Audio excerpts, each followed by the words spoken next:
अब नेक्स्ट आते हैं जनाब, नेक्स्ट जो है हमारी जानी पहचानी लाइबिलिटी, अभी डिस्कस किया हमने unearned revenues.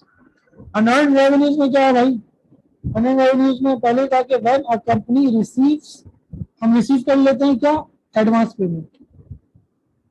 Advance payment receive कर लेते हैं तो डेबिट हमेशा क्या होता है, कैश होता है, और क्रेडिट हमेशा क्या होता है, अनअर्न्ड करंट लायबिलिटी हो जाती है। सही है। फिर जब हम इसको हलाल कर लेते हैं, यानी कि जब हम रेवेन्यू रिकॉग्नाइज करते हैं, तो अगेन हम वो डेबिट जो है वो क्या कर देते हैं, अनअर्न्ड रेवेन्यू कर देते हैं, रिवर्स हो जाता है। और क्रेडिट क्या करते हैं, वही वाला रेवेन्यू अकाउंट इनकम जो है वो क्रेडिट करते हैं। As simple is that. जैसे कि अभी मैंने आपको क्लास शुरू होने पे पहले ये 90,000 वाली कहानी बताई थी, ये वाली कहानी, और फिर इसको रिवर्स किया था जैसे अर्न हो गया था। ठीक है, इसको जरा कहानी की फॉर्म में देखते हैं। कहानी की फॉर्म में ये कहा जा रहा है कि जनाब, superior university sells 10,000 season football tickets at 50 each. 10,000 ticket बेचता है, 50, एक टिकट का 50 रुपए, for its 5 game home schedule. अब जरा यहाँ पे देखें, 5 गेम, 5 गेम्स के लिए 10,000 टिकट एक साथ बेच दिए। सही है। और वो टिकट कितने के हैं, 50 रुपए के। तो वही कोई भी मैच होता है क्रिकेट वगैरह का, तो पहले से टिकट के पैसे दे देते हैं, पैसा पहले से आ जाता है। जबकि हलाल कब होगा, जब मैच खेला जाएगा, जैसे अभी हुआ था, और जिन्होंने टिकट हासिल किए थे तो उनका हलाल नहीं हुआ वो वाला मामला, टीम वापस चली गई। तो बहरहाल टीम जब मैच हो जाएगा तब वो हलाल हो जाएगा। अब हलाल भी कब होगा, कैसे होगा, जब एक एक मैच होगा ना, 5 गेम एक साथ तो नहीं खेलेंगे ना, वो जो तमाशे देखेंगे एक गेम देखेंगे कब फिर एक दूसरा। तो अब यहाँ पे देखिए, सबसे पहले तो कंपनी ने क्या करा, यूनिवर्सिटी ने 5 गेम के टिकट एक साथ बेचे 10,000 और 50 के हिसाब से पैसे लेते। अभी ये इनकी लाइबिलिटी है कि मैच करवाएं, इनकी लाइबिलिटी है कि स्पेक्टेटर्स स्टेडियम में आए मैच देखने। तो ये एडवांस में इन्होंने ले लिया, और anything advance in received in advance is what, unearned revenue. तो हम सबसे पहले जो एंट्री बनाएंगे कि भाई इनके पास पैसा आ गया कैश, और ये कौन सा है, अनअर्न्ड टिकट रेवेन्यू। टिकट्स है नहीं है, तो अनअर्न्ड टिकट्स रेवेन्यू आ गए। ठीक है, कितना आया, तो सिंपल है, इसको हम क्या कर देते हैं, 10,000 मल्टीप्लाई बाय 50, कितना हो जाएगा, 5 लाख आ जाएगा।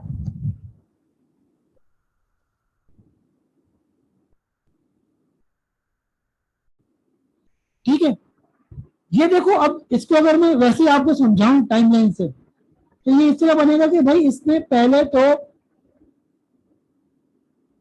1 2 3 4 5, एक ज्यादा हो गया, इसने 5 मैचों के लिए एडवांस में ले लिया।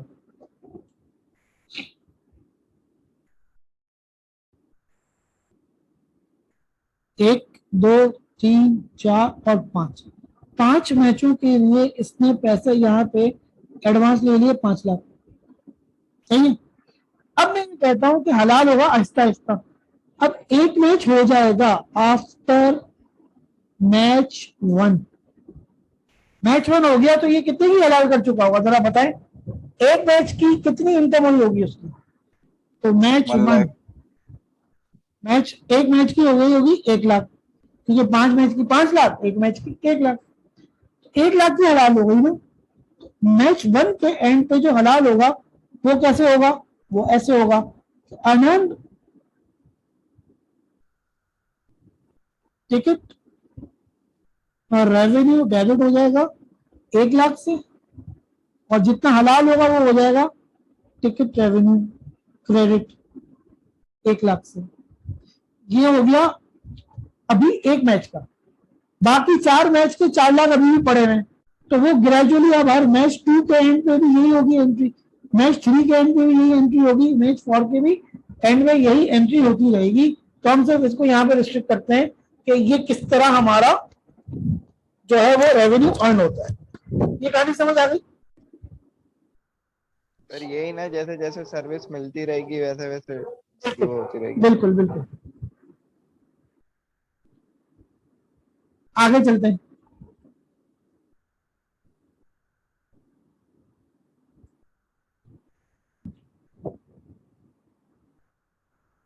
आगे की कुछ कहानी इस तरह है।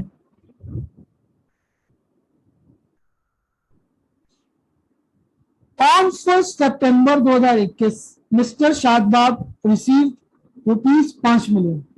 5 मिलियन इन्होंने कब लिए? 1 सितंबर को। किसने लिए? For composing, kabaddi anthem, to be completed in 4 month. ठीक है, ये बात हो जा रही। 5 मिलियन इन्होंने एक कबड्डी एंथम के कंपोजिशन के लिए ले ली है, और वो जो कंपोजिशन है एंथम की, वो 4 महीनों में होगी। The composition was finalize on month to month basis and he recognizes revenues accordingly. Revenue month to month base पे क्या होता है? रिकॉग्नाइज होता है। तो अगर वही बात 0, 1, 2, 3 एंड 4, यहां पे इससे कितने ले लिया? 5 मिलियन ले लिया एडवांस में। अब कुछ कंपोज करके 1 महीने के एंड में देगा। 1 महीने के एंड में देगा तो हलाल कितना कर लेगा? 1.25 है 10 लाख 1.25 10 लाख 1 million 25 1 मिलियन 25 1250123। ठीक है, ये बात हो जा रही है। अब रिक्वायरमेंट क्या है? जरा रिक्वायरमेंट तो पढ़ो। हर बैंक अभी बैंक नहीं होता। रिक्वायरमेंट क्या कह रहा है कि आपने जनरल एंट्रीज करनी है for advance receipt of composition. Advance receipt की तो हमेशा एक एंट्री फेवरेट होती है, दैट इज हम करते हैं कैश डेबिट अनअर्न्ड कंपोजिशन फी क्रेडिट। कितना? 5 मिलियन। 5 मिलियन। ठीक है जी। दूसरी रिक्वायरमेंट क्या कह रहा है? दूसरी रिक्वायरमेंट कह रहा है रेवेन्यू रिकॉग्निशन टिल नवंबर। नवंबर तक कितना रेवेन्यू रिकॉर्ड? यार ये म्यूट कर दो। तीन एंट्री बनी सर। रेवेन्यू रिकॉग्निशन म्यूट करो ना यार। रेवेन्यू रिकॉग्निशन नवंबर तक। तो ये देखो 1 सितंबर, तो ये 30 सितंबर, तो ये 31 अक्टूबर, तो ये 30 नवंबर। तो महीना तो हर दफा ये जो अमाउंट है वो तो हर दफा एक ही होगी ना। यहाँ पे भी 1250, यहाँ पे भी 1250 और यहाँ पे भी 1250। सर तीन एंट्री अलग अलग बनेंगे इसकी। नहीं, टिल नवंबर कह रहे हैं ना एक साथ, तो इन सब का एक साथ टोटल बना देंगे। टोटल आ गया 3750। तो नवंबर तक, नवंबर पे 30 नवंबर पे कितनी इनकम अर्न हो गई होगी? इसको रिवर्स कर देंगे, अनअर्न्ड कंपोजिशन फी डेबिट 3750,123। और यहाँ पे हो जाएगी आपकी क्रेडिट हो जाएगी कंपोजिशन फी, क्रेडिट हो जाएगी, अमाउंट ये आ जाएगा। ये बात समझ आ गई? जितनी तक की बोलेगा आपको पहले तो एक पर मंथ निकाल लेनी है हलाल इनकम, और उसके बाद जितने मंथ की बोले उसको टोटल करके लिख देना। क्लियर मामला? डन हो गया? Yes sir. अब एक और लाइबिलिटी है। ये लाइबिलिटी जरा कमी होती है लेकिन होती है। ये है कंटिंजेंट लाइबिलिटी। अब बहुत सारे लोगों ने तो लॉ भी पढ़ लिया, तो आप लोगों ने पढ़ा होगा कंटिंजेंट कॉन्ट्रैक्ट क्या होता है भाई?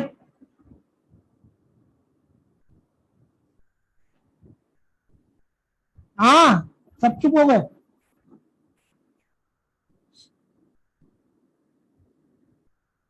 मेरे ख्याल में समीर तुम लोगों ने पढ़ा है, समीर नहीं भग गया, पढ़ा है। सर अगर ये कॉस्ट अकाउंटिंग में तो हम लोगों ने नहीं पढ़ा। लॉ जमाने में नहीं है भाई, लॉ में यार। सर लॉ बोल रहे हैं, वो लॉ कहाँ से आ में रहे हो तुम? हाँ तो भाई यार, तो ये अकाउंट पढ़ लेना, सब अकाउंट की चीज है। कंटिंजेंट वर्ड कह रहा हूँ, कंटिंजेंट। और कौन कौन सा लॉ में? सारे ही थे मेरे ख्याल में। नहीं सर, हम लोग का ड्रॉप हो गया। चले, अच्छा बहरहाल कंटिंजेंट का मतलब happening or not happening of an event. है पॉसिबिलिटी। पॉसिबिलिटी कह सकते हो, लेकिन इसका पॉसिबिलिटी के साथ साथ एक होता है डिपेंडेंट ऑन एनी इवेंट। मतलब कंटीजेंट लायबिलिटी, अब देखें, dependent on any event. Contingent liability का क्या मतलब है कि ऐसी लायबिलिटी वो उस वक्त आपको पूरी सर करनी- चांस भी तो होता है इसका मतलब, हाँ, चांस या चांस डिपेंडेंट है, कंडीशन पे। वही बात है कि सर वो हैपन और नॉट हैपन। हैपनिंग और नॉट हैपनिंग, बिल्कुल। ये तुम लोग अब पढ़ के बता रहे हो क्या? कहाँ से पता चलेगा? ऐसा आएगा ना, ये तो पढ़ा है। बहरहाल, तो वो लायबिलिटी जो किसी चांस पे या किसी एनी इवेंट हैपन होगा तो आपकी लायबिलिटी अराइज होगी, अदरवाइज नहीं होगी। This is known as contingent liability. जैसे कि आपका समर सेमेस्टर है ना, ये कंटीजेंट है। किस पे कंटीजेंट है? अगर आप फेल होंगे तो समर सेमेस्टर आएगा, वरना नहीं आएगा। तो this is contingent semester, that is it is dependent on the happening of any event and that event is what? Failure. ये बात समझ आ गई? अब आ गई होगी। बहरहाल, अब देखिए, it is a potential liability that may become an actual liability in future. दो बातें हैं, पोटेंशियल लायबिलिटी चांसेस हैं, अभी चांसेस हैं, और उसके बाद क्या हो जाए? That may become actual liability. यहां तो बात समझ आ गई। अकाउंटिंग का कॉन्सेप्ट ये कहता है कि जैसे कहते हैं ना यार, जो बुरे खदशात होते हैं ना, उसको आप पहले क्या कर लो? रिकॉर्ड कर लो। अच्छी बातों को पहले से नहीं रिकॉर्ड करो, या अच्छी बात होती है तो आप उसको पहले से ना बताओ, लेकिन बुरी बात है तो उसको आप बता दो, वो वाली बात। तो जो बुराई है, बुरी बात है, उसको आप रिकॉर्ड कर लो, लायबिलिटी को रिकॉर्ड कर लो। लेकिन अगर आपसे किसी ने कहा है कि आपको इतनी इनकम दूंगा, अभी दी नहीं है, तो उसको आप रिकॉर्ड ना करो। तो कंटीजेंट लायबिलिटी को रिकॉर्ड करना पड़ता है। अब देखिए यहाँ पे, if the contingency is probable का मतलब क्या है? likely to होकर के आपको ऐसा लग रहा है कि होगा ऐसा, and ये और इम्पोर्टेंट है, and the amount can be reasonably estimated। आप उन अमाउंट का, रुपीस का या डॉलर का अंदाजा करेक्टली लगा सकते हो, तो आपको लायबिलिटी रिकॉर्ड करनी है। अगर ऐसा नहीं होता, if the contingency is only reasonably possible, बहुत रिमोट चांसेस हैं, could happen, then it needs to be disclosed only। Mainly ये आपके काम का नहीं है। हम कंटीजेंट लायबिलिटी की रिकॉर्डिंग पे बात करते हैं। अब जरा एग्जांपल देखते हैं।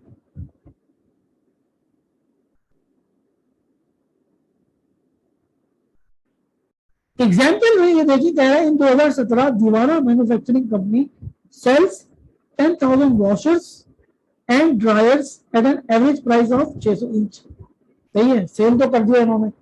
तो ये सेल इन्होंने कितनी रिकॉर्ड की होगी? जरा जल्दी से ये कैलकुलेट कर लेते हैं। सेल रिकॉर्ड की होगी 10,000 इंटू 600, कितना हो गया? 6 मिलियन।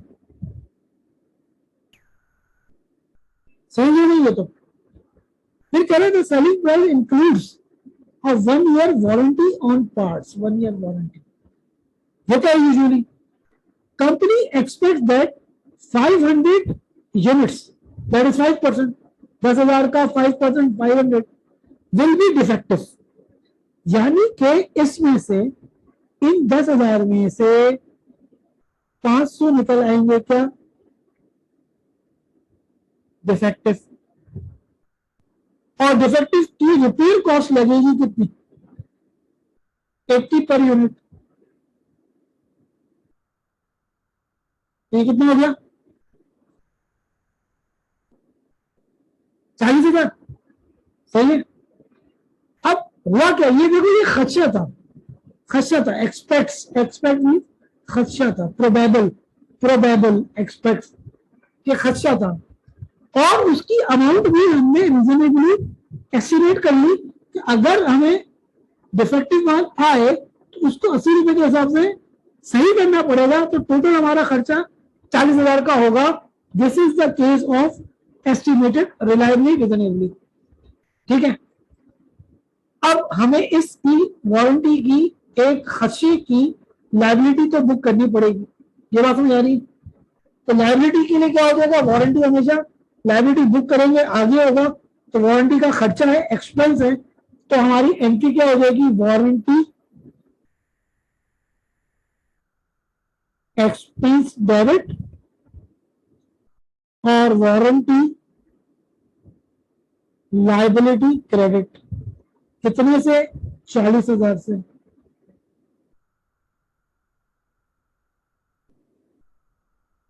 ठीक है जी, यहां के बाद समझ आ गई। इतने का खदशा था कि हमारी लायबिलिटी हो सकती। अब एक्चुअली कितनी हुई वो आगे देखते हैं।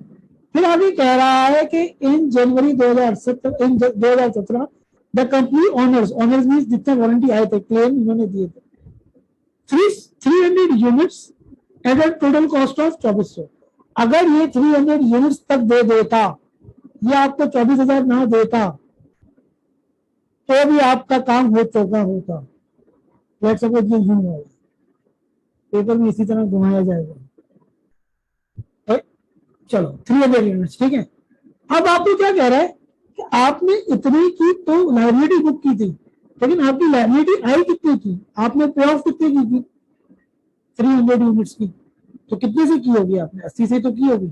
तो 300 यूनिट्स इंटू 80 इज 24,000। अमाउंट अगर दे ना दे तो फर्क नहीं पड़ता, तो ये अमाउंट दी हुई है। अब वारंटी आपकी लायबिलिटी कम हो गई, इतने से आपने उनको काम करके दे दिया, तो लायबिलिटी कम हो गई, तो लायबिलिटी क्या हो जाएगी, डेबिट हो गई। Yes, sir. Warranty liability debit 24,000 से। लेकिन वारंटी में यूजुअली होता क्या, देखो आप लोगों ने क्या किया, रिपेयर कॉस्ट की। अच्छा, रिपेयर में पूरा पूरा पार्ट रिप्लेस नहीं होता, रिपेयर में कुछ छोटे मोटे स्पेयर पार्ट्स निकलते हैं। तो आपने यहाँ पे रिपेयर पार्ट्स जो है वो क्रेडिट की, वरना तो पूरा का पूरा एसेट रिप्लेस होता तो वो वारंटी नहीं होती, वो एक्सचेंज हो जाता, जो कि हमें डेप्रिसिएशन में किसी जमाने में पड़ा। तो ये रिपेयर पार्ट्स की क्या नेचर है, बेसिकली रिपेयर पार्ट्स जो यूजुअली अगर आपको याद हो तो हम पढ़ते थे ऑफिस सप्लाईज, स्पेयर पार्ट्स, तो इनकी नेचर वो है ऑफिस सप्लाईज स्पेयर्स की, और इनकी नेचर शुरू में होती है एसेट की। तो जब एसेट गया, आपने रिपेयर पार्ट्स लगा दिए, तो एसेट चला गया आपके पास से, तो ये क्या हो गया, क्रेडिट हो गया। ठीक है, ये बात समझ आती है।